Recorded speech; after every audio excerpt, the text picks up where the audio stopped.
bersama.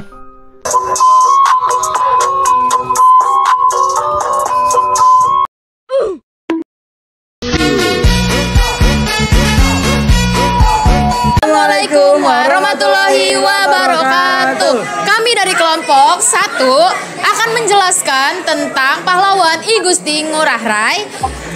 Sebelum itu kami akan memperkenalkan diri kami terlebih dahulu. Perkenalkan, nama saya Joyce Grace Angelina Tampu Bolon. Nama saya Narsutia Maniuruk. Dan satu lagi teman kami yaitu Irfan, namun sedang berhalangan. Yang pertama, biodata I Gusti Ngurah Rai.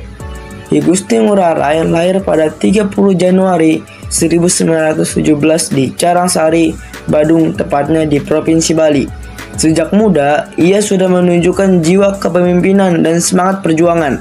Setelah menempuh pendidikan militer, ia bergabung dengan Tentara Republik Indonesia atau TRI untuk mempertahankan kemerdekaan Indonesia dari Belanda. Pada 20 November 1946, I Gusti Ngurah Rai gugur dalam pertempuran Margarana di Tabanan, tepatnya di Provinsi Bali. Ia bersama pasukannya memilih Puputan, yaitu bertempur hingga titik darah penghabisan daripada menyerah kepada Belanda.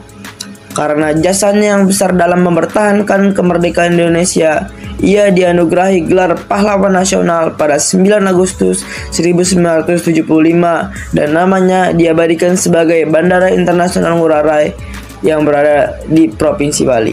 Selanjutnya ada pemikiran I Gusti Ngurah Rai. I Gusti Ngurah Rai adalah seorang pahlawan nasional Indonesia yang terkenal dengan semangat perjuangannya melawan penjajah Belanda. Dalam pertempuran Margarana tahun 1946, pemikirannya mencerminkan jiwa patriotisme yang tinggi, keberanian, serta pengorbanan demi kemerdekaan Indonesia. Beberapa poin utama pemikirannya antara lain: yang pertama, jiwa patriotisme dan nasionalisme, strategi perang gerilya, bela negara dengan semangat Puputan, dan persatuan dan loyalitas. Pemikirannya tidak hanya relevan dalam perjuangan fisik saat itu, tetapi juga dapat dijadikan inspirasi bagi generasi sekarang dalam mempertahankan kedaulatan dan membangun bangsa dengan semangat perjuangan dan persatuan. Perjuangan I Gusti Ngurah Rai. I Gusti Ngurah Rai adalah seorang pahlawan nasional Indonesia yang memimpin perjuangan melawan Belanda di Bali setelah Indonesia memproklamasikan kemerdekaannya. Perjuangannya terkenal dengan pertempuran Margarana dan semangat Puputan atau perang habis-habisan. Berikut adalah perjalanan perjuangannya. Yang pertama, membentuk pasukan Ciung Wanara. Yang kedua, menolak diplomasi dengan Belanda. Yang ketiga, pertempuran Margarana. Dan yang terakhir, warisan perjuangan. Semangat I Gusti Ngurah Rai tetap hidup sebagai inspirasi bagi bangsa Indonesia untuk terus menjaga kedaulatan dan persatuan. Selanjutnya ada tujuan I Gusti Ngurah Rai. Tujuan utama I Gusti Ngurah Rai dalam perjuangannya adalah: yang pertama, mempertahankan kemerdekaan Indonesia. Ia berjuang untuk memastikan bahwa Indonesia, termasuk Provinsi Bali, tetap menjadi bagian dari Republik Indonesia setelah proklamasi 17 Agustus 1945. Dan menolak kembalinya penjajahan Belanda. I Gusti Ngurah Rai menolak diplomasi dengan Belanda dan lebih memilih bertempur demi kedaulatan bangsa daripada tunduk pada penjajah. Semangatnya dalam mempertahankan kemerdekaan menjadi inspirasi bagi perjuangan bangsa Indonesia hingga saat ini. Inspirasi I Gusti Ngurah Rai mendapatkan inspirasi dari perjuangan bangsa Indonesia melawan penjajah Belanda loh. Nah, ia juga terinspirasi oleh semangat perjuangan para pahlawan nasional lainnya, sehingga ia memiliki tekad yang kuat dan semangat perjuangannya untuk melawan Belanda.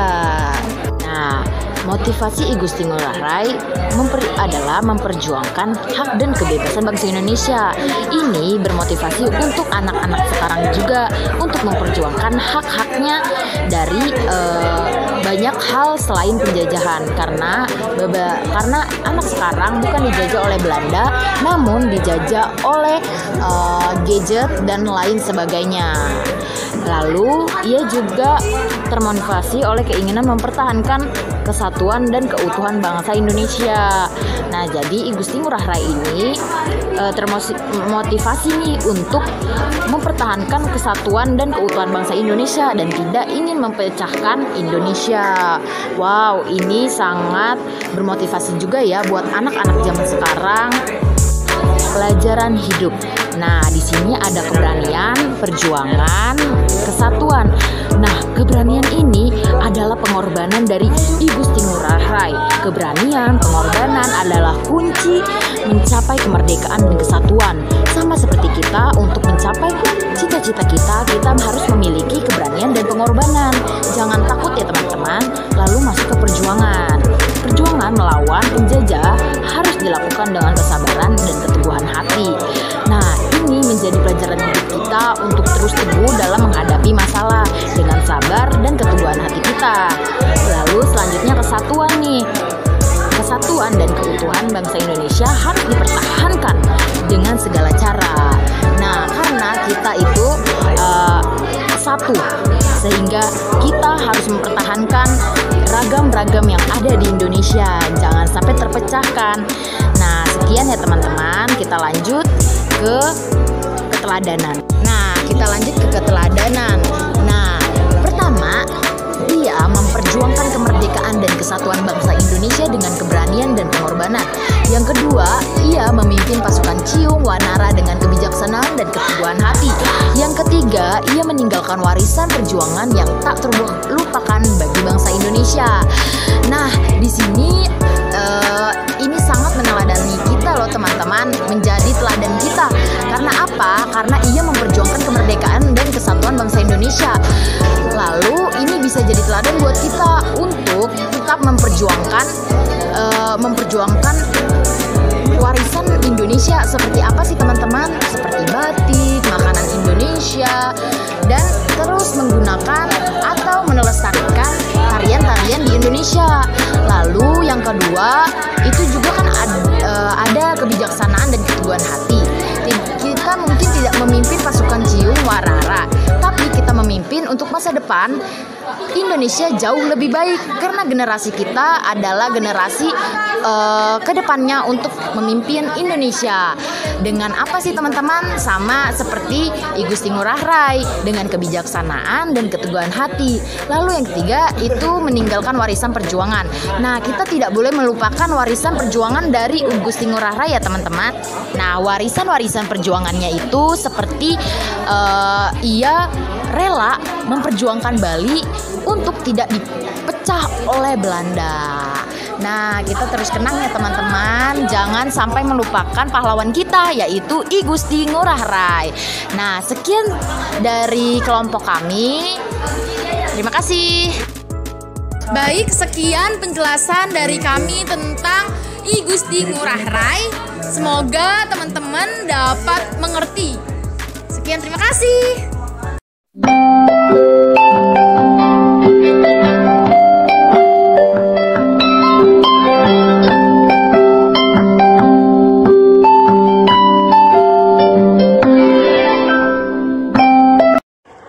Assalamualaikum warahmatullahi wabarakatuh. Perkenalkan, kami dari kelompok 2 yang akan mempresentasikan biografi Raden Ajeng Kartini. Sebelum itu, perkenalkan, nama saya Siti Karnus Chandra. Saya Sasha Belu Lamli. Saya Daniel Sena Nugranta. Selamat menyaksikan. Raden Ajeng Kartini lahir pada tanggal 21 April 1879 di Mayang, Jepara, Jawa Tengah. Ayahnya bernama Raden Mas Adipati Aryo Sosroningrat, seorang patih atau wedana yang juga merupakan calon bupati Jepara. Ibunya bernama Mas Ayu Ngasira, seorang anak dari seorang mandor pabrik gula. Kartini merupakan anak kelima dari 11 bersaudara dan memiliki latar belakang keluarga bangsawan Jawa. Kartini menempuh pendidikan di Air Lager School, sekolah tingkat SD di Jepara, dan kemudian melanjutkan pendidikannya secara otodidak. Kartini dikenal sebagai pahlawan nasional Indonesia, perintis kemerdekaan Indonesia, dan pelopor emansipasi wanita Indonesia. Ia memiliki peran penting dalam memperjuangkan hak-hak perempuan dan mempromosikan pendidikan untuk perempuan. Kartini juga memiliki peran dalam memperjuangkan kemerdekaan Indonesia dari penjajahan Belanda. Kartini menikah dengan Raden Adipati Djoyodingrat, seorang bupati Rembang, pada tanggal 12 November 1903.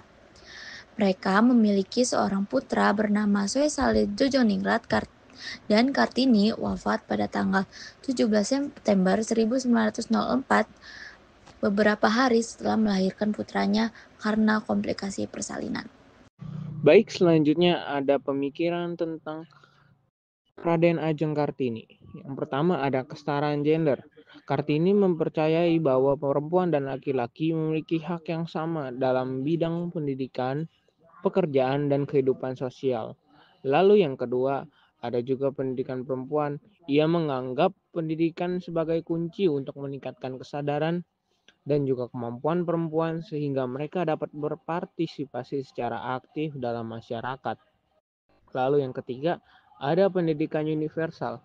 Kartini juga menginginkan pendidikan yang universal dan merata sehingga semua orang tanpa memandang latar belakang sosial, ekonomi, atau agama dapat mengakses pendidikan yang berkualitas. Perjuangan Raden Ajeng Kartini. Yang ke-1, mendobrak tradisi feodal yang membatasi perempuan untuk mendapatkan pendidikan.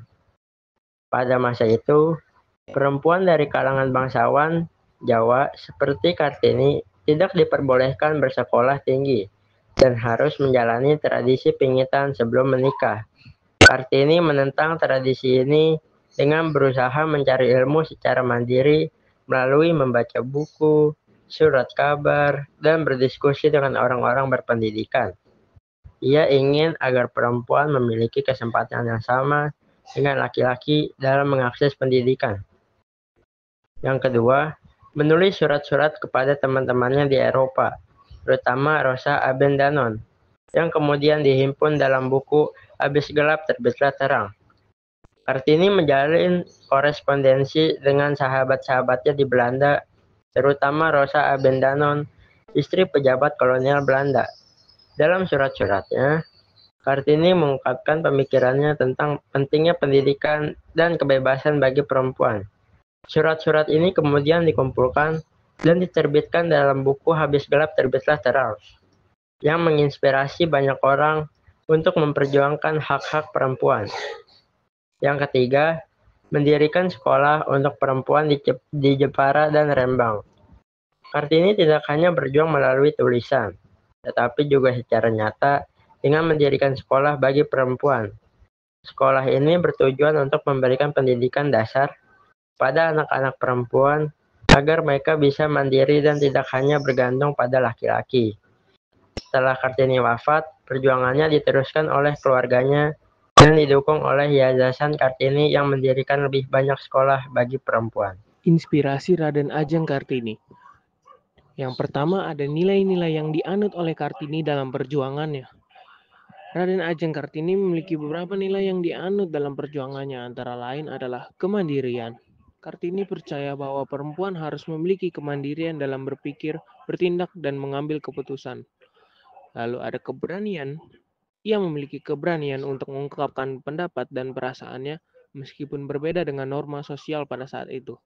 Lalu ada empati. Kartini memiliki empati yang tinggi terhadap perempuan lain yang mengalami kesulitan dan diskriminasi. Lalu poin kedua ada pendidikan sebagai kunci pembebasan wanita. Kartini percaya bahwa pendidikan adalah kunci untuk membebaskan perempuan dari belenggu patriarki dan diskriminasi. Ia berpendapat bahwa pendidikan dapat membantu perempuan untuk meningkatkan kesadaran, mengembangkan kemampuan, dan mencapai kemandirian. Lalu yang ketiga, ada kesetaraan dan keadilan gender. Kartini juga memperjuangkan kesetaraan dan keadilan gender dalam masyarakat. Ia berpendapat bahwa perempuan dan laki-laki harus memiliki hak yang sama dalam bidang pendidikan, pekerjaan, dan juga kehidupan sosial. Perjuangan Raden Ajeng Kartini. Yang ke-1, mendobrak tradisi feodal yang membatasi perempuan untuk mendapatkan pendidikan. Pada masa itu, perempuan dari kalangan bangsawan Jawa seperti Kartini tidak diperbolehkan bersekolah tinggi dan harus menjalani tradisi pingitan sebelum menikah. Kartini menentang tradisi ini dengan berusaha mencari ilmu secara mandiri melalui membaca buku, surat kabar, dan berdiskusi dengan orang-orang berpendidikan. Ia ingin agar perempuan memiliki kesempatan yang sama dengan laki-laki dalam mengakses pendidikan. Yang kedua, menulis surat-surat kepada teman-temannya di Eropa, terutama Rosa Abendanon, yang kemudian dihimpun dalam buku Habis Gelap Terbitlah Terang. Kartini menjalin korespondensi dengan sahabat-sahabatnya di Belanda, terutama Rosa Abendanon, istri pejabat kolonial Belanda. Dalam surat-suratnya, Kartini mengungkapkan pemikirannya tentang pentingnya pendidikan dan kebebasan bagi perempuan. Surat-surat ini kemudian dikumpulkan dan diterbitkan dalam buku Habis Gelap Terbitlah Terang, yang menginspirasi banyak orang untuk memperjuangkan hak-hak perempuan. Yang ketiga, mendirikan sekolah untuk perempuan di Jepara dan Rembang. Kartini tidak hanya berjuang melalui tulisan, tetapi juga secara nyata dengan mendirikan sekolah bagi perempuan. Sekolah ini bertujuan untuk memberikan pendidikan dasar pada anak-anak perempuan agar mereka bisa mandiri dan tidak hanya bergantung pada laki-laki. Setelah Kartini wafat, perjuangannya diteruskan oleh keluarganya dan didukung oleh Yayasan Kartini yang mendirikan lebih banyak sekolah bagi perempuan. Dari sosok pahlawan Raden Ajeng Kartini memiliki banyak sikap yang patut diteladani. Yang pertama adalah berani. R.A. Kartini berani mengutarakan pendapatnya, bahkan ketika berbeda pendapat dengan orang tua dan masyarakat. Yang kedua, berwawasan luas. R.A. Kartini memiliki semangat untuk memperluas wawasannya melalui membaca buku. Yang ketiga, peduli terhadap sesama. R.A. Kartini memiliki rasa empati dan simpati terhadap penderitaan rakyatnya. Yang keempat, percaya diri. R.A. Kartini memiliki kepercayaan diri yang tinggi dan bekerja keras untuk mencapai tujuannya. Yang kelima, mandiri. R.A. Kartini mampu melakukan berbagai hal sendiri selama ia mampu. Yang keenam, berjiwa sosial yang tinggi. R.A. Kartini memiliki jiwa yang agung dan peduli terhadap sesama. Yang ketujuh, pantang menyerah. R.A. Kartini tidak menyerah dalam memperjuangkan hak-hak perempuan. Yang kedelapan, tetap sederhana. R.A. Kartini tetap sederhana meskipun lahir dari keluarga bangsawan.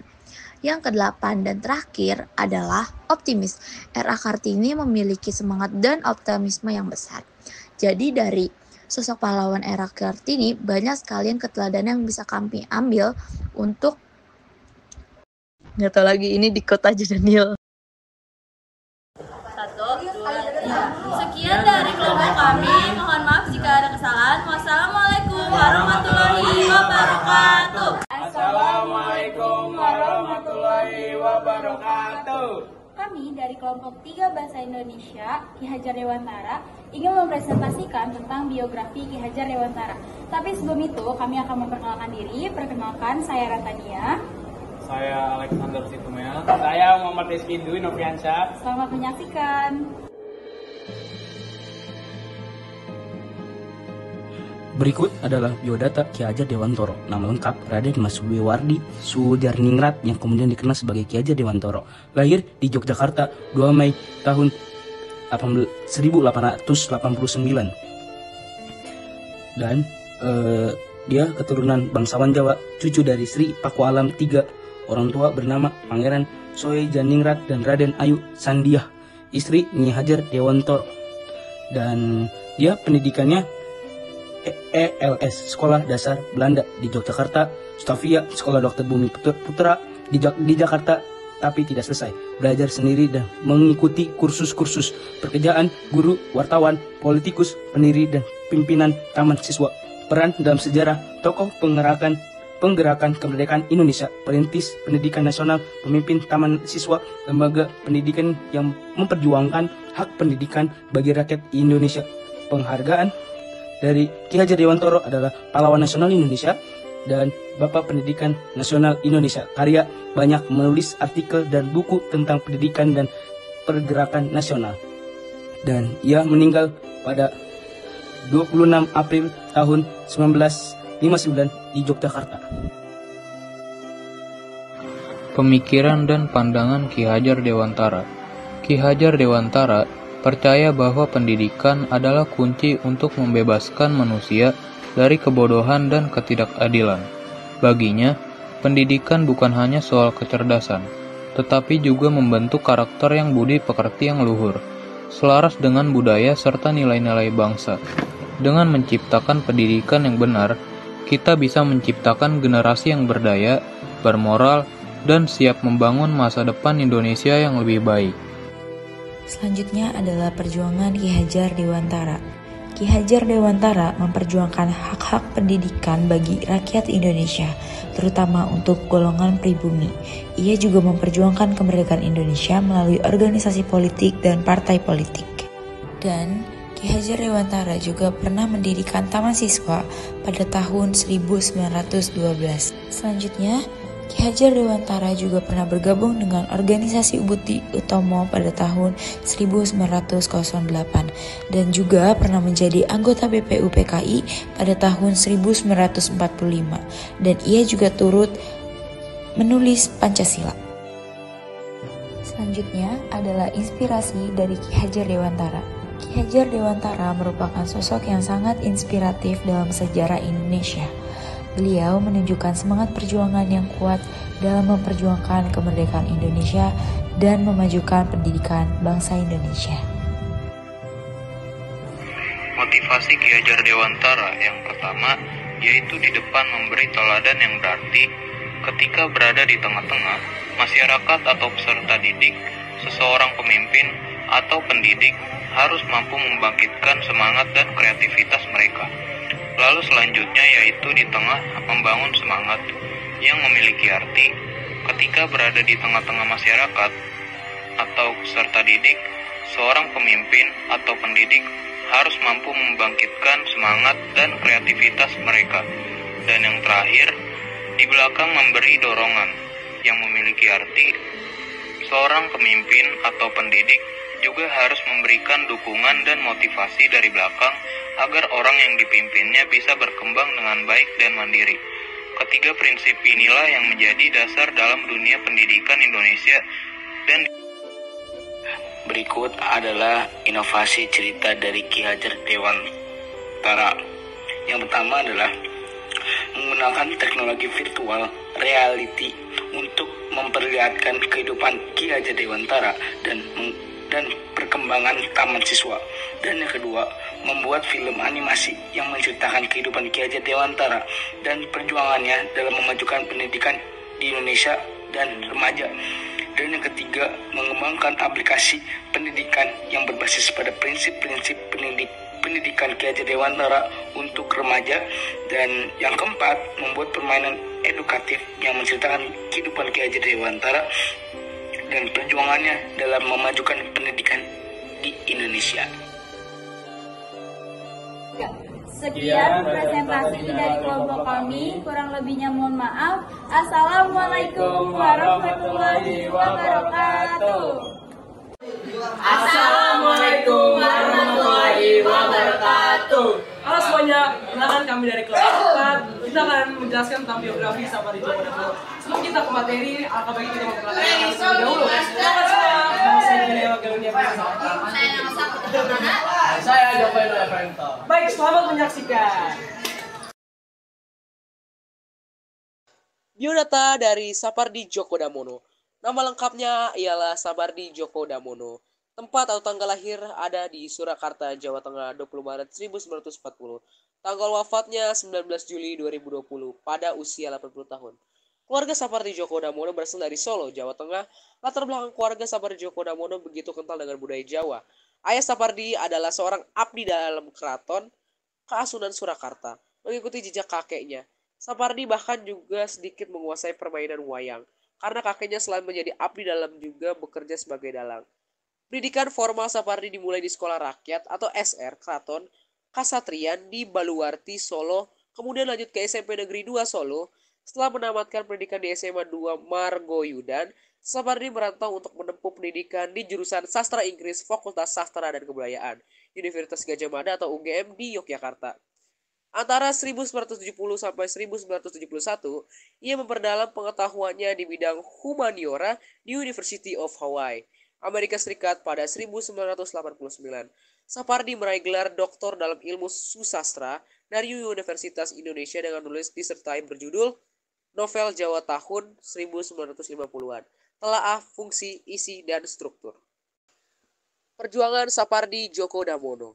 Sapardi Djoko Damono lahir pada tahun 1940 dan wafat pada tahun 2020. adalah seorang penyair besar Indonesia yang dikenal dengan puisi-puisinya yang sederhana namun penuh makna.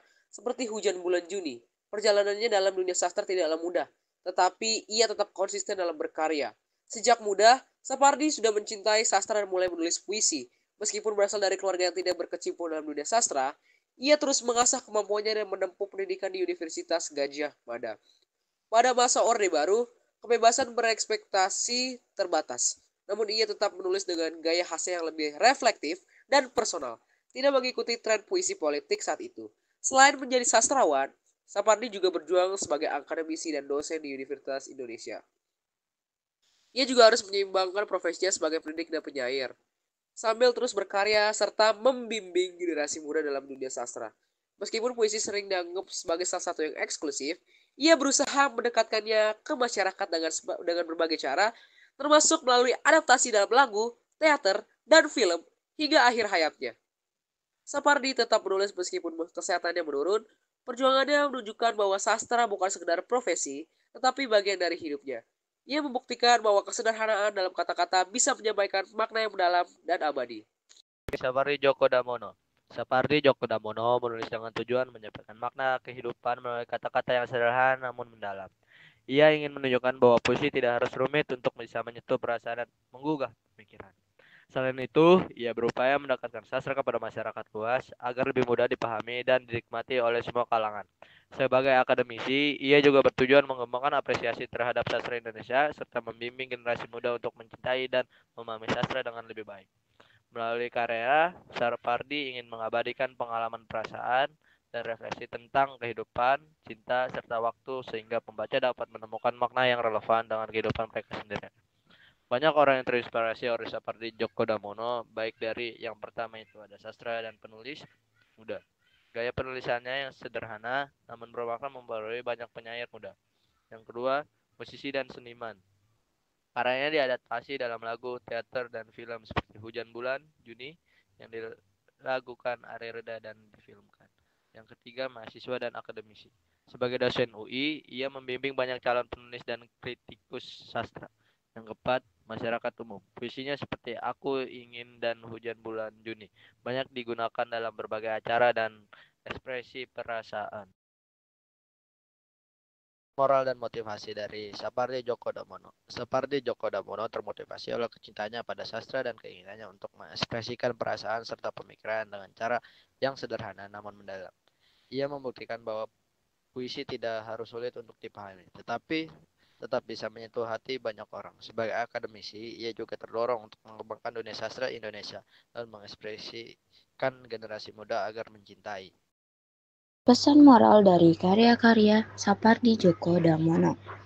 Yang pertama, karyanya adalah kesederhanaan memiliki kekuatan.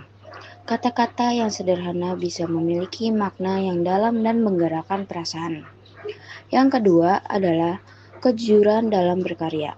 Menulis atau berkarya dengan jujur dari hati akan lebih berkesan dan bertahan lama. Yang ketiga adalah waktu dan kehidupan terus berjalan. Banyak puisinya yang mengingatkan bahwa kehidupan terus bergerak dan kita harus menghargai setiap momen. Yang keempat adalah cinta dan perasaan adalah bagian dari kehidupan. Karyanya banyak menggambarkan cinta yang tidak melalui tentang kebahagiaan, tetapi juga ketulusan dan pengorbanan. Karya yang kelima atau yang terakhir adalah sastra untuk semua orang. Sastra bukan hanya untuk kalangan tertentu, tetapi bisa dinikmati oleh siapa saja dan menjadi bagian dari kehidupan sehari-hari. Sekian video biografi dari Sapardi Djoko Damono. Semoga bisa bermanfaat bagi kalian. Wassalamualaikum warahmatullahi wabarakatuh. Assalamualaikum warahmatullahi wabarakatuh. Halo, perkenalkan kita dari kelompok 5 Pierre Tendean. Sebelum itu perkenalkan diri dulu ya. Nama saya Pilar Ramadhani. Saya Tiara. Saya Rian. Saya Jaki. Kita akan menjelaskan tentang biografi Pierre Tendean. Saksikan. Pertama yang akan kita bahas yaitu biodata dari Pierre Tendean yang akan dibacakan oleh saya sendiri, Akila Ramadhani. Biodata Pierre Tendean. Pierre Tendean lahir pada tanggal 21 Februari 1939 di Batavia atau yang sekarang disebut sebagai Jakarta. Nama lengkap beliau adalah Pierre Andreas Tendean. Ayah Pierre yang bernama Aurelius Lonmert Tendean adalah seorang dokter berdarah Minahasa, sedangkan ibu Pierre yang bernama Maria Elisabeth Cornet adalah seorang keturunan Prancis yang berasal dari Leiden, Belanda. Nama Pierre sendiri diambil dari kakek pihak ibunya, sedangkan Andreas diambil dari kakek pihak ayahnya. Pierre adalah anak kedua dari 3 bersaudara. Riwayat pendidikan Pierre Tendean dan karir militernya dimulai di Akademi Teknik Angkatan Darat atau disingkat ATK. Pierre Tendean adalah seorang perwira militer Indonesia yang gugur dalam peristiwa 30S PKI pada tahun 1965. Ia bertugas sebagai Ajudan Jenderal Besar TNI Abdul Haris Nasution. Selanjutnya yaitu pemikiran-pemikiran dari Pierre Tendean yang akan dibacakan oleh Tiara. Pemikiran-pemikiran Pierre Tendean. 1. Keberanian dan pengorbanan. Pierre menunjukkan keberanian luar biasa dalam menjalankan tugas. Dia berani menghadapi bahaya, termasuk dalam operasi di perbatasan Malaysia. Saat G30 SPKI, ia tetap di rumah Nasution dan ditangkap karena dikira sebagai sang jenderal. Tanpa perlawanan, ia akhirnya gugur di lubang buaya. 2. Kesetiaan kepada atasan. Kesetiaan Pierre terlihat jelas saat peristiwa G30 SPKI. Sebagai ajudan Nasution, ia setia hingga akhir. Saat pasukan pemberontak datang, ia tidak melarikan diri dan tetap menjalankan tugasnya. 3. Integritas dan tanggung jawab. Bagi Pierre, tugas militer di lapangan bukan sekedar pekerjaan. Ia menjalankan tugasnya dengan sepenuh hati, menjadikannya simbol integritas dan dedikasi seorang prajurit sejati. Ia bertanggung jawab dalam tugasnya, baik di balik meja maupun di lapangan. Dalam situasi sulit, ia tetap teguh sebagai prajurit sejati. Selanjutnya ada perjuangan yang akan dibacakan oleh Zaki. Perjuangan Pierre Tendean. Pierre Tendean adalah seorang perwira militer Indonesia yang memiliki peran penting dalam perjuangan kemerdekaan dan pembangunan negara. Berikut adalah beberapa perjuangan yang dilakukan oleh Pierre Tendean. Dilanjutkan oleh Rian. 1. Penumpasan PRRI. Pierre Tendean terlibat dalam operasi penumpasan Gerakan Pemerintah Revolusioner Republik Indonesia di Sumatera Barat pada tahun 1958. 2. Ajudan Jenderal Besar TNI Abdul Haris Nasution. Pierre Tendean menjadi Ajudan Jenderal Besar TNI Abdul Haris Nasution yang merupakan salah satu tokoh penting dalam sejarah militer Indonesia. 3. Operasi Dwi Kora.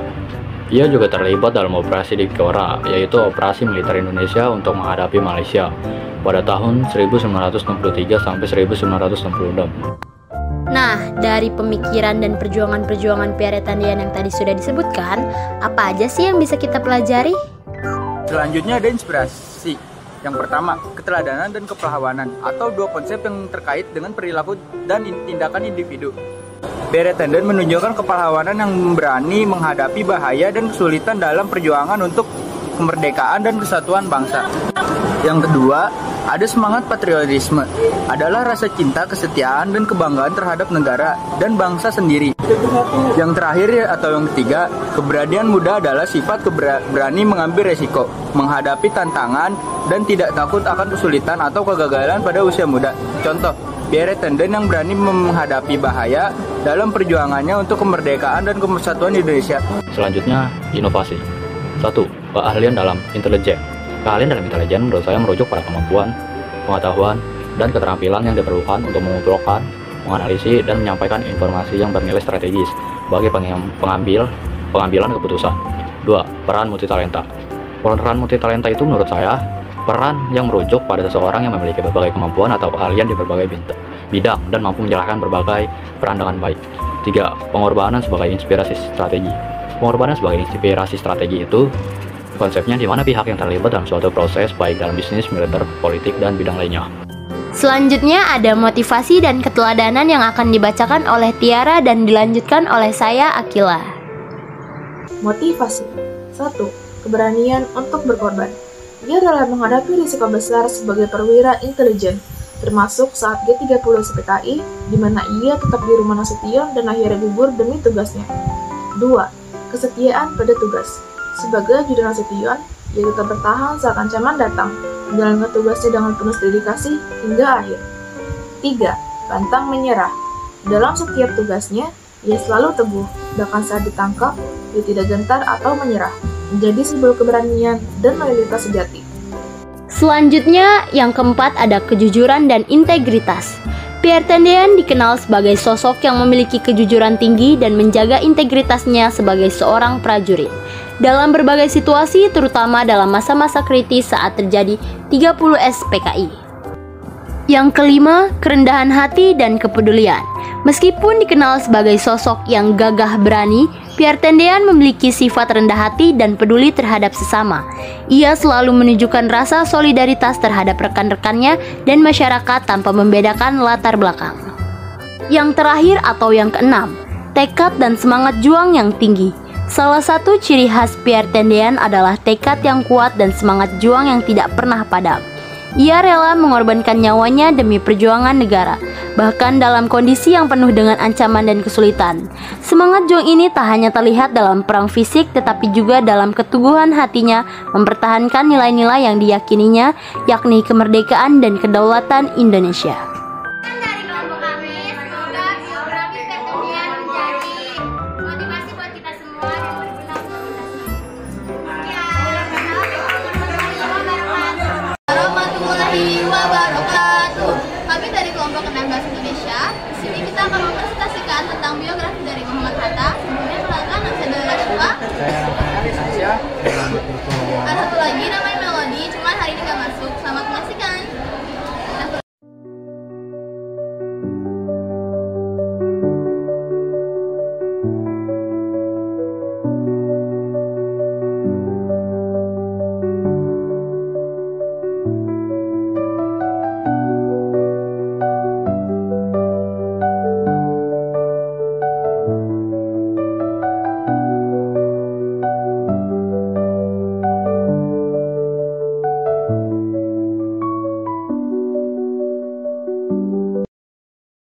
Dr. Andreas Muhammad Hatta atau Muhammad Attar lahir pada tanggal 12 Agustus 1902. Beliau lahir di Bukit Tinggi, Sumatera Barat. Akrab oleh temannya seperjuangannya dengan sapaan Bung Hatta. Adalah seorang negarawan, konseptor, dan ekonom yang berperan banyak dalam perjuangan kemerdekaan Indonesia. Beliau juga terkenal dengan sebutan Bapak Koperasi Indonesia dan juga salah satu proklamator kemerdekaan Indonesia. Beliau berkuliah di Universitas Erasmus Rotterdam, merupakan salah satu perusahaan Pancasila dan tokoh penting kemerdekaan Indonesia. Beliau diketahui akan berkomitmen terhadap sistem demokrasi dengan mengeluarkan maklumat X yang menjadi tonggak awal demokrasi di Indonesia. Ia juga merupakan wakil presiden pertama Indonesia dan pada tahun 1956 ia mundur dari jabatannya. Beliau wafat di Jakarta pada tanggal 14 Maret 1980. Pemikiran Bung Hatta dikenal sebagai sosok yang cerdas dan memiliki pemikiran yang mendalam. Ekonomi. Bung Hatta memiliki pemahaman yang mendalam tentang ekonomi dan menganjurkan pembangunan ekonomi yang berkelanjutan dan berkeadilan. Beliau juga dikenal sebagai Bapak Koperasi Indonesia. Pendidikan. Bung Hatta sangat meyakini pentingnya pendidikan sebagai kunci kemajuan bangsa. Pemikiran selanjutnya adalah demokrasi. Beliau adalah pendukung kuat sistem demokrasi dan percaya pada pentingnya peran rakyat dalam pemerintahan. Yang selanjutnya, kemerdekaan. Nah, Bung Hatta meyakini bahwa kemerdekaan adalah hak segala bangsa dan harus diperjuangkan dengan segala cara. Selanjutnya adalah perjuangan. Muhammad Hatta diakui sebagai salah satu pahlawan kemerdekaan Indonesia yang berjuang untuk merdeka dari penjajahan Belanda. Ia terlibat aktif dalam gerakan nasionalis sejak dini dan turut mendatangi proklamasi kemerdekaan Indonesia pada tanggal 17 Agustus 1945. Muhammad Hatta menjabat sebagai wakil presiden pertama Indonesia pada masa kemerdekaan, menemani Presiden Soekarno dalam memimpin negara. Sebelumnya, beliau juga menjabat sebagai Perdana Menteri Indonesia dan memimpin Indonesia dalam masa-masa sulit pasca kemerdekaan. Nah, ia juga memimpin deklasi Indonesia dalam Konferensi Asia Afrika Barat pada tahun 1955 yang menjadi tonggak penting dalam sejarah diplomasi Indonesia. Muhammad Hatta merupakan pendiri Gerakan Ekonomi Nasional yang bertujuan untuk mengembangkan ekonomi Indonesia yang mandiri dan berdaulat. Ia menekankan pentingnya pengembangan industri dan pertanian untuk mencapai kesejahteraan rakyat Indonesia. Inspirasi. Yang pertama, kesederhanaan hidup. Bung Hatta dikenal sebagai sosok yang sederhana, tidak memanfaatkan jabatannya untuk keuntungan pribadi. Kedua, konsistensi dan integritas. Ia menjunjung tinggi integritas, memprioritaskan kepentingan rakyat dan menolak korupsi dan nepotisme. Yang ketiga, pendidikan dan pemikiran kritis Bung Hatta. Mementingkan pendidikan, mendalami ilmu ekonomi di Belanda dan mengembangkan pemikiran tentang koperasi. Inovasi Bung Hatta diantaranya dalam bidang ekonomi, perumusan Pancasila, dan perjuangan kemerdekaan. Bidang ekonomi, membangun ekonomi rakyat melalui koperasi, mencoba mempertajam konsep demokrasi ekonomi, perumusan Pancasila menyumbangkan gagasan terkait dasar negara, menjadi pelopor yang mengubah sila pertama Pancasila. Motivasi membangun Indonesia yang adil dan Indonesia makmur harus dilakukan dengan rasa tanggung jawab serta keberanian menghadapi segala kesukaran. Pokok kemampuan dan keberanian itu terletak pada cinta dan kebenaran dan keadilan. Sebagai membawa orang berilmu, cinta akan sesuatu cita-cita besar yang menjadi menyeluruh harapan bangsa. Korupsi harus diberantas sampai pada akar-akarnya. Jangan tidak berpandang bulu jika tiba di mata tidak dipecahkan, tiba di perut tidak dikepiskan. Keteladanan. 1. Integrasi dan kejujuran. Bung Hatta dikenal sebagai sosok yang memimpin yang menjunjung tinggi integrasi dan tidak memaafkan jabatan untuk kepentingan pribadi. 2. Kesederhanaan. Ia hidup sederhana dan menempatkan kepentingan negara di atas kepentingan pribadi. 3. Cinta ilmu dan pendidikan. Bung Hatta sangat dikenal mencintai buku dan pendidikan, serta percaya bahwa kemajuan bangsa terletak pada pendidikan dan pengetahuan. 4. Pemimpin yang berorientasi pada kepentingan rakyat. Ia perjuangkan sistem ekonomi kerakyatan dan kooperatif untuk membangun kemandirian rakyat kecil. 5. Nasionalisme yang damai. Bung Hatta perjuangkan kemerdekaan Indonesia melalui jalan demokrasi dan percaya pada dialog dan kerjasama internasional.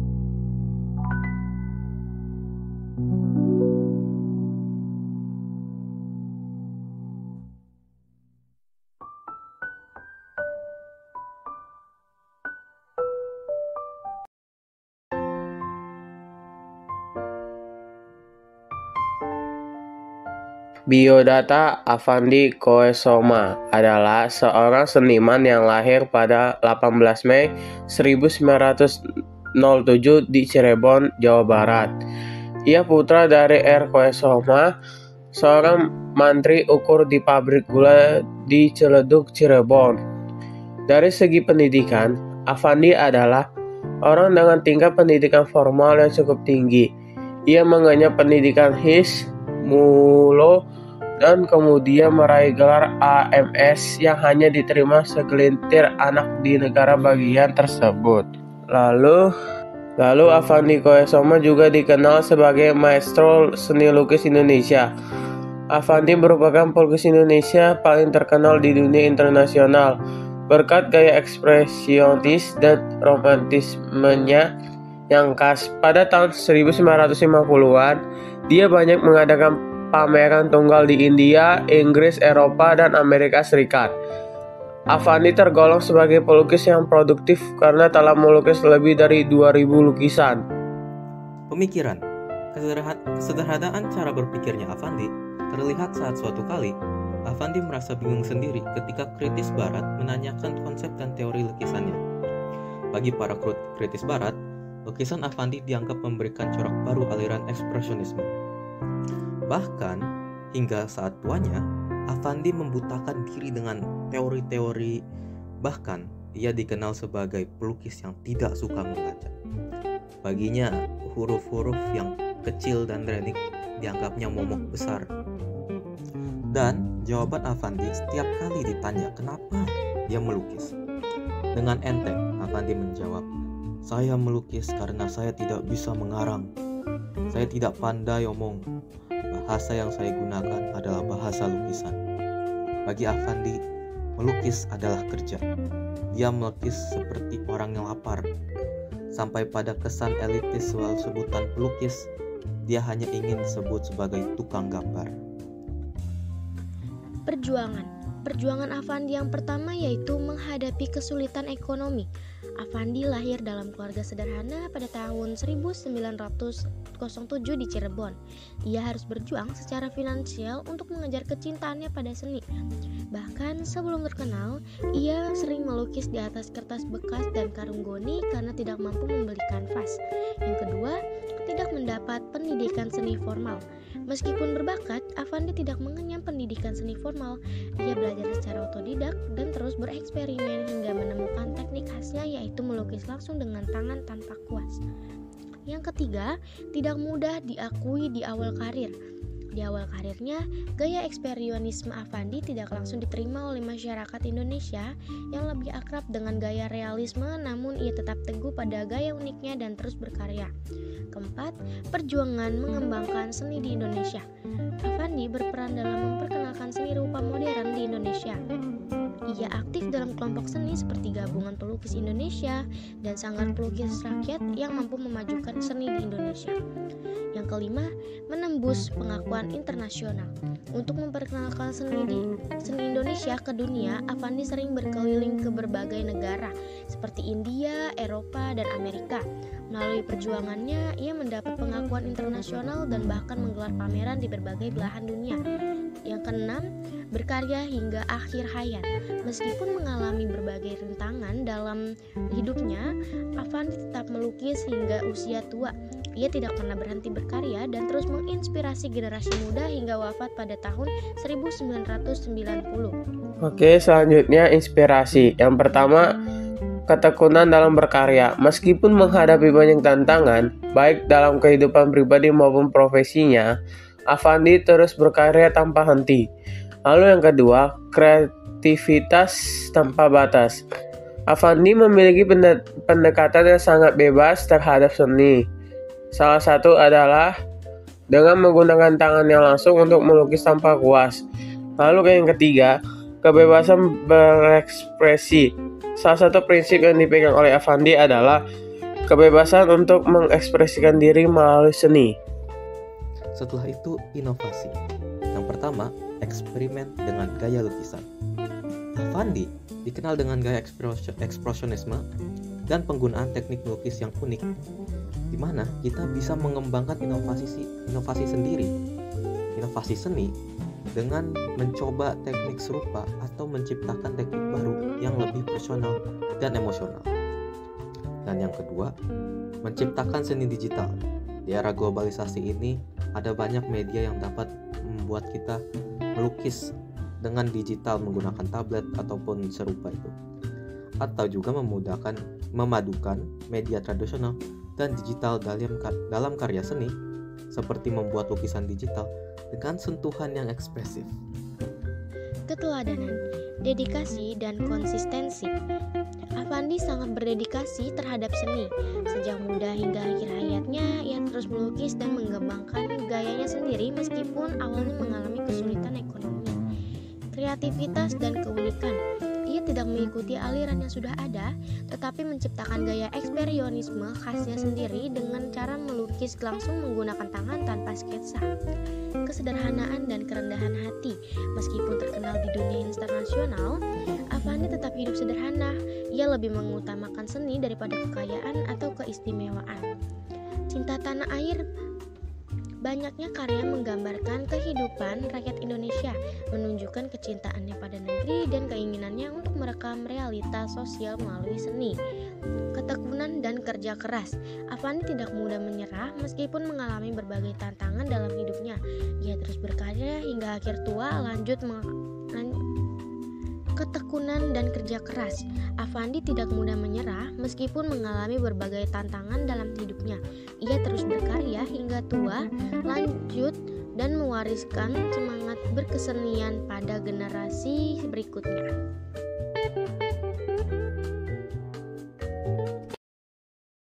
Assalamualaikum warahmatullahi wabarakatuh. Halo semuanya, kami dari kelompok 8. Hari ini kami akan mempresentasikan video kehidupan biografi dari W.R. Supratman. Sebelumnya, perkenalkan, nama saya Ratu Putri Akmal. Saya Giohan Luter Paradede. Saya Aisyah Almeida. Selamat menyaksikan. W.G. Rudolf Supratman lahir di Purworejo pada 9 Maret 1903 dan dikenal sebagai pencipta lagu kebangsaan Indonesia Raya. Sejak kecil, beliau tertarik pada musik dan kemudian berprofesi sebagai musisi serta wartawan, terlibat dalam pergerakan nasional melalui karyanya. Puncak perannya terjadi pada Kongres Pemuda II tahun 1928 ketika beliau memperdengarkan Indonesia Raya yang menjadi simbol persatuan bangsa. Lagu ini serta karyanya yang lain membangkitkan semangat perjuangan, meski membuatnya diawasi oleh Belanda. Beliau meninggal pada 17 Agustus 1938 akibat sakit. Namun jasanya tetap dikenang. 5 tahun setelah kematiannya, Indonesia Raya diresmikan sebagai lagu kebangsaan Indonesia saat proklamasi kemerdekaan. W.G. Rudolf Supratman adalah seorang nasionalis dan visioner yang meyakini bahwa musik dan tulisan bisa memberikan semangat perjuangan rakyat. Ia menekankan pentingnya persatuan dalam lagu Indonesia Raya yang menjadi simbol kebangkitan bangsa. Baginya, perjuangan tidak harus dengan senjata, tapi bisa melalui seni dan budaya. Ia juga percaya bahwa pemuda berperan besar dalam kemerdekaan. Terbukti dengan diperdengarkannya Indonesia Raya saat Kongres Pemuda kedua tahun 1928. Sebagai wartawan, ia menggunakan tulisan untuk mengkritik kolonialisme dan menyebarkan kesadaran nasionalisme, meskipun mendapatkan tekanan dari Belanda. Pemikirannya menegaskan bahwa perjuangan dapat dilakukan melalui pendidikan, seni, dan semangat persatuan. W.G. Rudolf Supratman berjuang melalui musik karena menyadari bahwa seni bisa membangkitkan semangat rakyat tanpa harus mengangkat senjata. Ia menciptakan lagu Indonesia Raya sebagai simbol nasionalisme dan memperkenalkan dalam Kongres Pemuda II pada 28 Oktober 1928. Lagu ini segera menjadi persatuan bangsa dalam perjuangan menuju kemerdekaan. Namun, popularitas Indonesia Raya membuat pemerintah kolonial Belanda melarang penyebarannya. Supratman menghadapi tekanan dan pengawasan ketat, tetapi ia tetap teguh dalam perjuangannya. Akibat tekanan tersebut, kesehatannya memburuk dan ia meninggal pada 17 Agustus 1938 dalam kondisi sulit. Meskipun demikian, 5 tahun kemudian lagunya diresmikan sebagai lagu kebangsaan saat Indonesia merdeka pada 17 Agustus 1945, meninggalkan warisan tak ternilai bagi bangsa. W.G. Rudolf Supratman mendedikasikan hidupnya untuk tanah air, meskipun hidup dalam keterbatasan.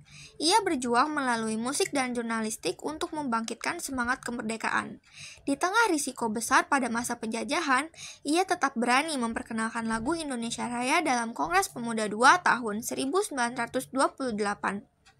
Lagu tersebut menjadi simbol nasionalisme yang menyatukan bangsa, meskipun mendapat tekanan dan diawasi oleh pemerintah kolonial.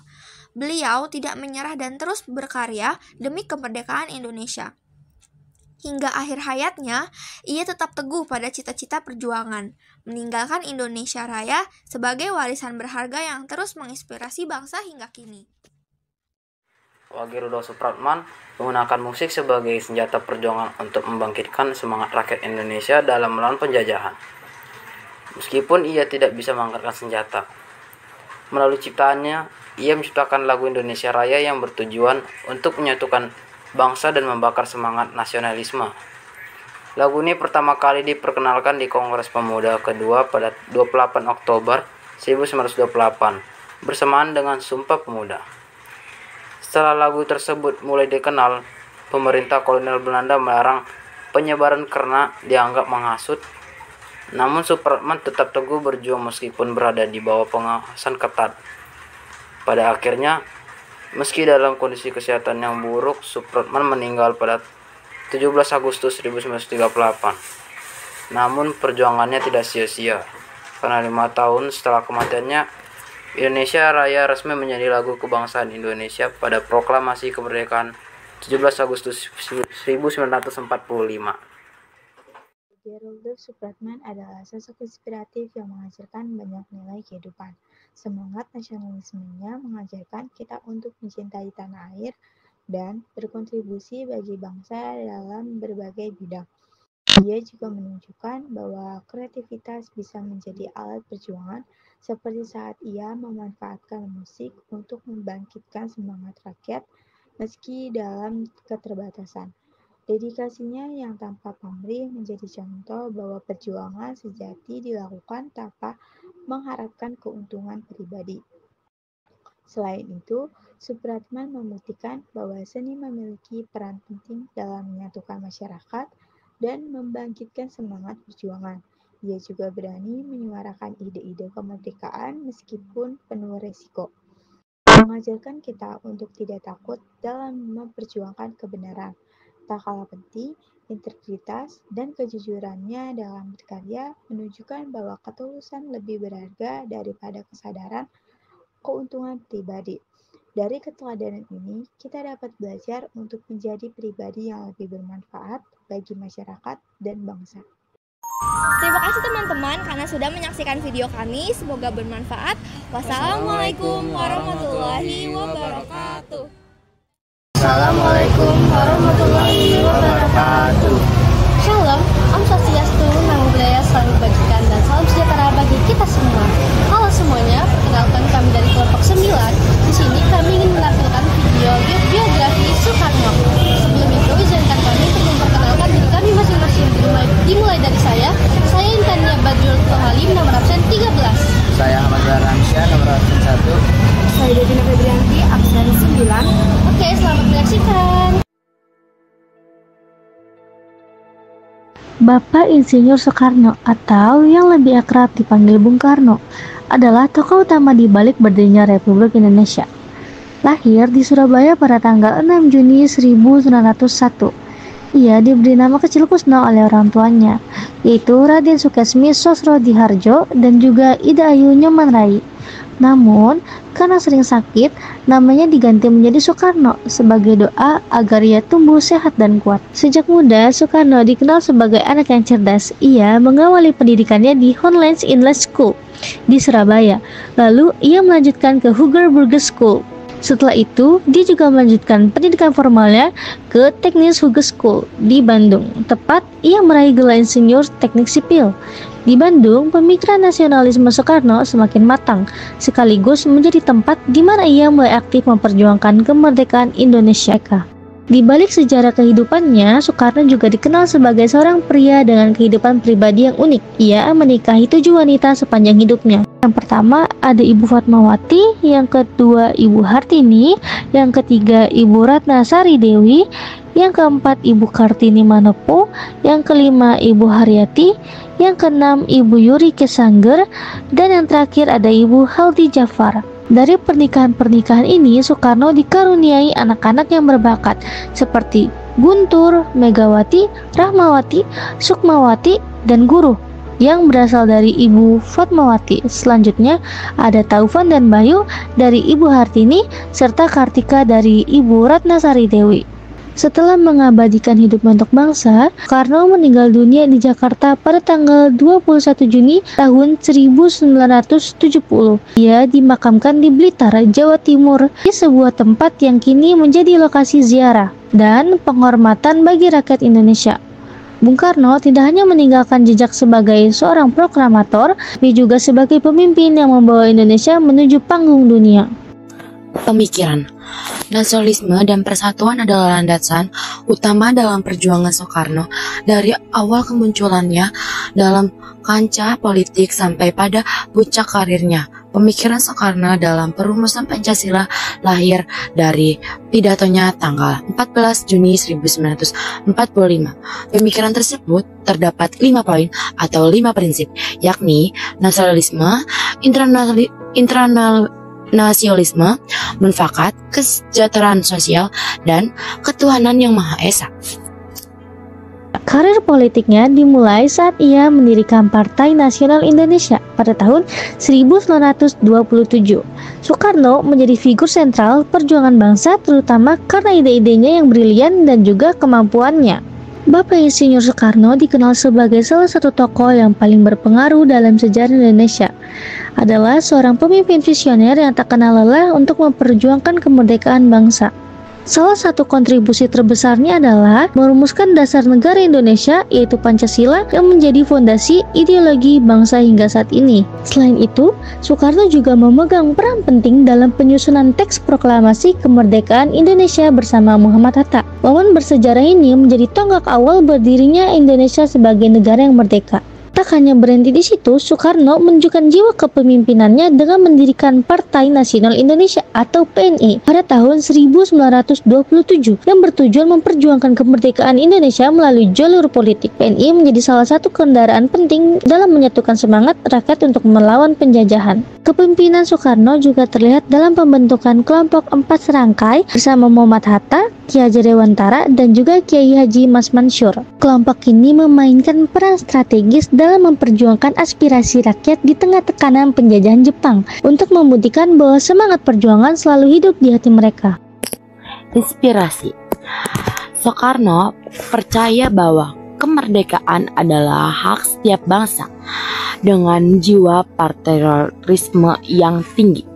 Ia memimpin perjuangan melawan penjajahan dan meyakini pentingnya persatuan bangsa untuk mencapai kebangsaan. Ucap Soekarno, bangsa yang tidak percaya bahwa kekuatan dirinya sebagai suatu bangsa tidak dapat berdiri sebagai suatu bangsa yang merdeka. Inovasi Ir Soekarno. Inovasi yang dilakukan oleh Soekarno sangat beragam dan berdampak besar bagi Indonesia. Berikut ini beberapa contoh inovasi yang dilakukan oleh Soekarno. Yang pertama, ada pembangunan infrastruktur. Soekarno memperkenalkan konsep pembangunan semesta berencana yang bertujuan untuk membangun infrastruktur dasar seperti jalanan, jembatan, dan pelabuhan. Yang kedua itu ada pengembangan energi. Soekarno memperkenalkan konsep energi nasional yang bertujuan untuk mengembangkan sumber daya energi dalam negeri seperti minyak bumi dan gas alam. Yang ketiga itu ada pembangunan industri. Soekarno memperkenalkan konsep industri nasional yang bertujuan untuk mengembangkan industri dalam negeri seperti industri tekstil dan industri kimia. Selanjutnya ada motivasi Soekarno. Apakah kelemahan kita? Kelemahan kita ialah kita kurang percaya diri, kita sebagai bangsa, sehingga kita menjadi bangsa penjiplak luar negeri, kurang mempercayai satu sama lain, padahal kita ini asalnya adalah rakyat gotong royong. Yang terakhir itu ada nilai-nilai keteladanan Soekarno. Nilai keteladanan Soekarno adalah semangat, pantang menyerah, cinta tanah air, tanggung jawab, persatuan, dan toleransi.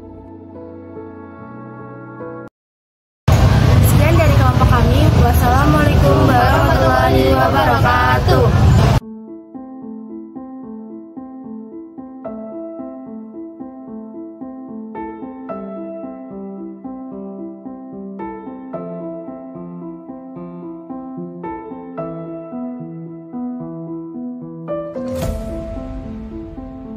Assalamualaikum warahmatullahi wabarakatuh.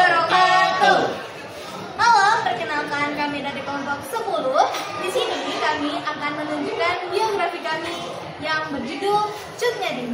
Ya, perkenalkan, aku Ida Zahara. Saya Wafik Nur Aziza. Saya Renhat Fatmoto Chandra. Selamat menyaksikan. Dadah.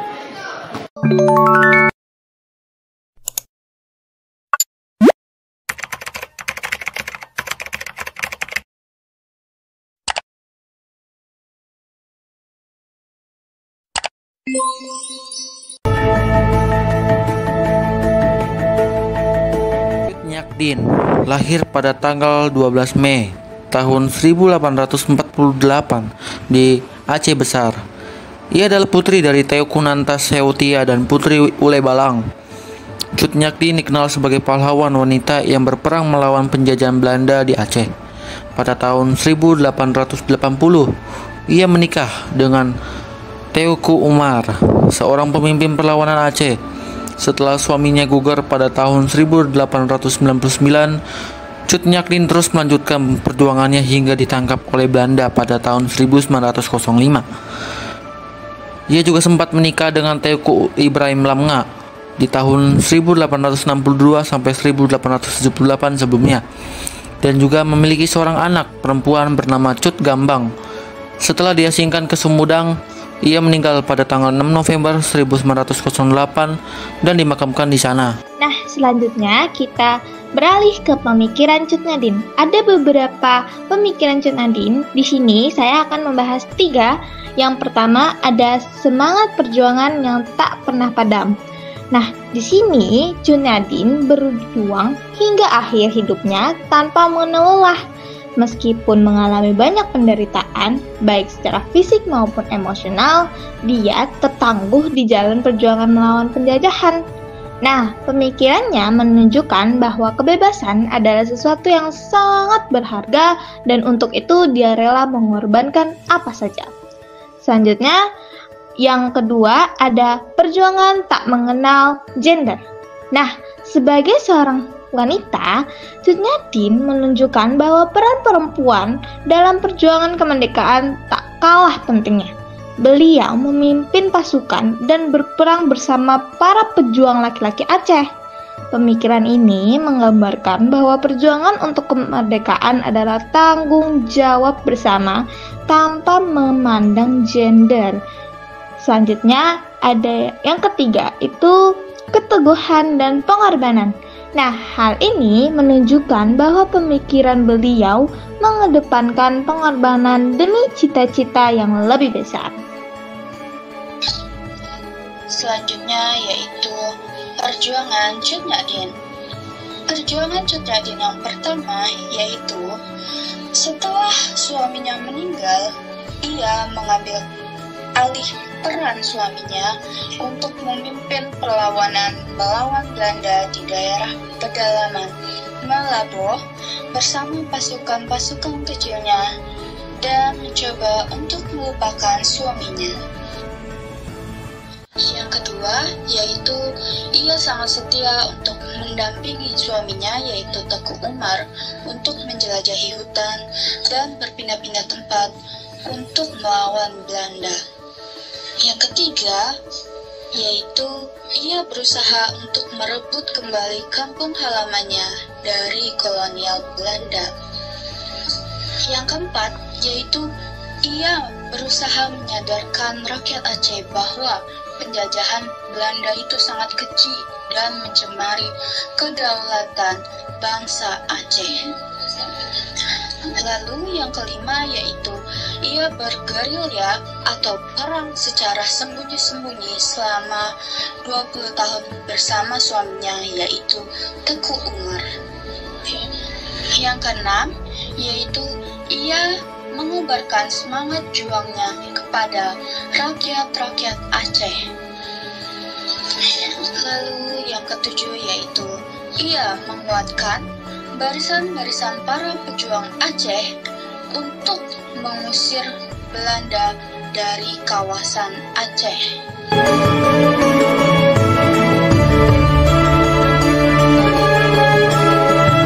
Materi kedua yaitu inspirasi. Inspirasi ada dibagi menjadi 3. Yang pertama, ketekunan dalam perjuangan. Cut Nyak Dien tidak pernah menyerah meski menghadapi berbagai tantangan berat, termasuk kehilangan suami dan anaknya dalam perjuangan. Semangat pantang menyerah ini menjadi teladan dalam menghadapi segala rintangan hidup. Yang kedua, keberanian melawan ketidakadilan. Meski seorang perempuan, Cut Nyak Dien memimpin perlawanan bersenjata melawan penjajahan Belanda di Aceh.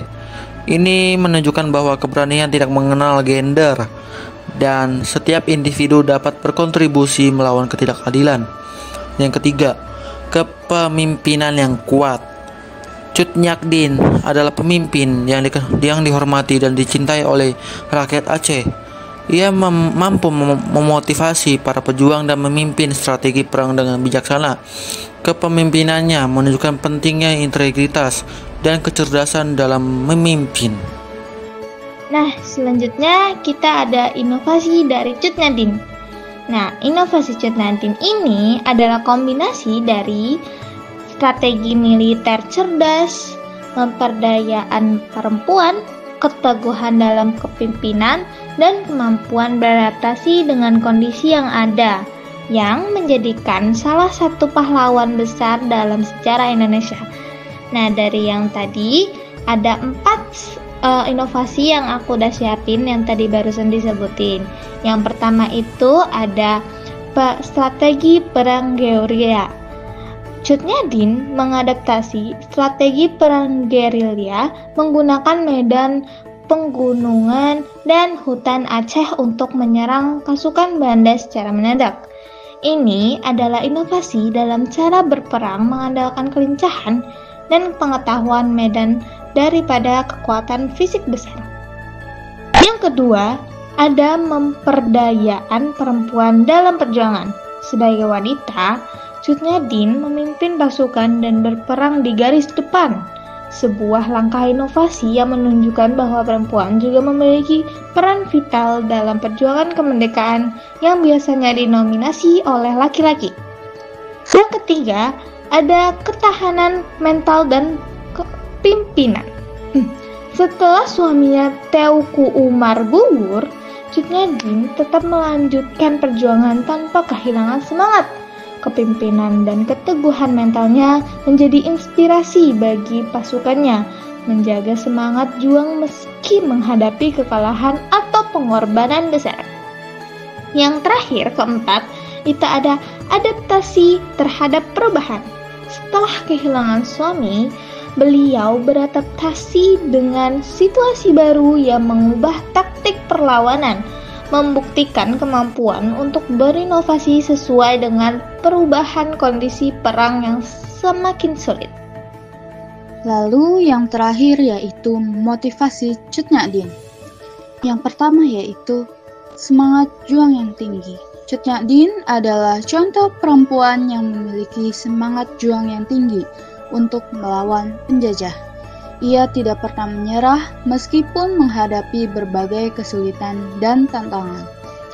Yang kedua yaitu cinta tanah air. Cut Nyak Dien sangat mencintai tanah airnya dan berjuang untuk kemerdekaan Indonesia. Ia rela berkorban demi kepentingan bangsa dan negara. Yang ketiga yaitu keberanian dan ketegasan. Cut Nyak Dien adalah sosok yang berani dan tegas dalam menghadapi musuh. Ia tidak pernah takut untuk melawan penjajah meskipun harus menghadapi resiko yang sangat besar. Yang keempat yaitu kegigihan dan ketabahan. Cut Nyak Dien adalah perempuan yang gigih dan tabah dalam menghadapi cobaan hidup. Ia tidak pernah putus asa meskipun harus kehilangan suami dan keluarganya. Lalu yang terakhir yaitu pengorbanan. Cut Nyak Dien rela mengorbankan harta, benda, waktu, bahkan nyawanya demi memperjuangkan kemerdekaan Indonesia. Lalu di sini saya menyelipkan satu kutipan yang berasal dari Cut Nyak Dien yang berisi, "Kita tidak akan menang bila kita masih terus mengingat semua kekalahan."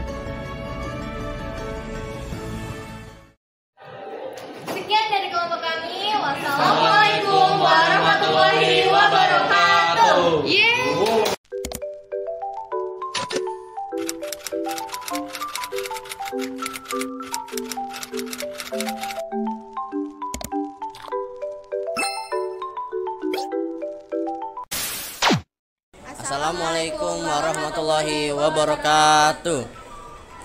Kami dari kelompok 11 kelas 10 S1 akan mempresentasikan biografi Buya Hamka. Kita akan memperkenalkan diri. Nama saya Arkananta Aliandra Prana. Nama saya Naila Mumtazah. Nama saya Manata Syotang. Dan silakan menyaksikan. Nama saya Naila dan saya akan memulai video ini dengan biodata Buya Hamka. Nama lengkap beliau adalah Haji Abdul Malik Karim Amrullah atau yang sering dipanggil dengan Buya Hamka, lahir pada tanggal 17 Februari 1908 di Sungai Batang, Maninjau, Sumatera Barat. Beliau wafat pada tanggal 24 Juli 1981 di Jakarta. Buya Hamka tumbuh dalam lingkungan yang religius, dikarenakan ayahnya yang merupakan seorang ulama besar, yaitu Syekh Abdul Karim Amrullah, dan lingkungan Minangkabau yang islami, serta pendidikan agama dan pengajian di surau sejak dini. Kemudian, beliau melanjutkan pembelajarannya di Dinia School Padang Panjang yang setara dengan tingkat SMP. Namun, beliau tidak menyelesaikan pendidikan formalnya dan berhenti sekitar kelas 2 sampai 3 SMP. Karena beliau lebih suka mengeksplorasi ilmu secara mandiri serta memang tertarik membaca buku-buku Islam dan filsafat dibandingkan mengikuti pembelajaran di dalam kelas. Beliau juga berkelana ke Mekah pada tahun 1924 di usia 16 tahun, di mana ia bekerja di Masjidil Haram sebagai penjilid buku dan memperdalam pengetahuan agamanya di sana. Hal ini membentuknya sebagai seorang pemikir dan pembaharu. Selanjutnya yaitu pemikiran Buya Hamka yang diawali dengan peran umat Islam dalam kehidupan modern. Beliau mendorong umat Islam untuk berpegang pada Al-Quran dan hadis, serta menguasai ilmu dunia untuk menghadapi tantangan zaman. Ia percaya bahwa Islam bisa berkembang seiring waktu tanpa kehilangan nilai dasarnya. Kemudian, pentingnya pendidikan. Beliau juga menekankan pendidikan yang mencangkup agama, namun juga disertai dengan ilmu sosial, politik, dan ekonomi agar umat Islam bisa siap menghadapi dunia yang terus berubah. Ia percaya bahwa seseorang yang hanya memfokuskan diri pada satu jenis ilmu akan terbatas dalam cara pandangnya melihat dunia dan mengatasi masalah kehidupan yang kompleks. Yang terakhir adalah kritik terhadap kemalasan. Beliau mengkritik umat Islam yang hanya fokus pada ritual-ritual ibadah dalam keagamaan seperti sholat dan puasa tanpa memahami esensi atau tujuannya. Maka dari itu, beliau mendorong umat Islam untuk lebih aktif dan kritis pada hal ini. Selanjutnya akan disampaikan oleh Arkananta. Untuk Arkananta dipersilakan. Baik, terima kasih Naila. Saya akan membacakan perjuangan atau peristiwa yang membuatnya menjadi tokoh penting. 1. Aktivitas jurnalistik. Pada usia 17 tahun, Hamka memulai karir sebagai jurnalis dan mendirikan majalah Pedoman Masyarakat.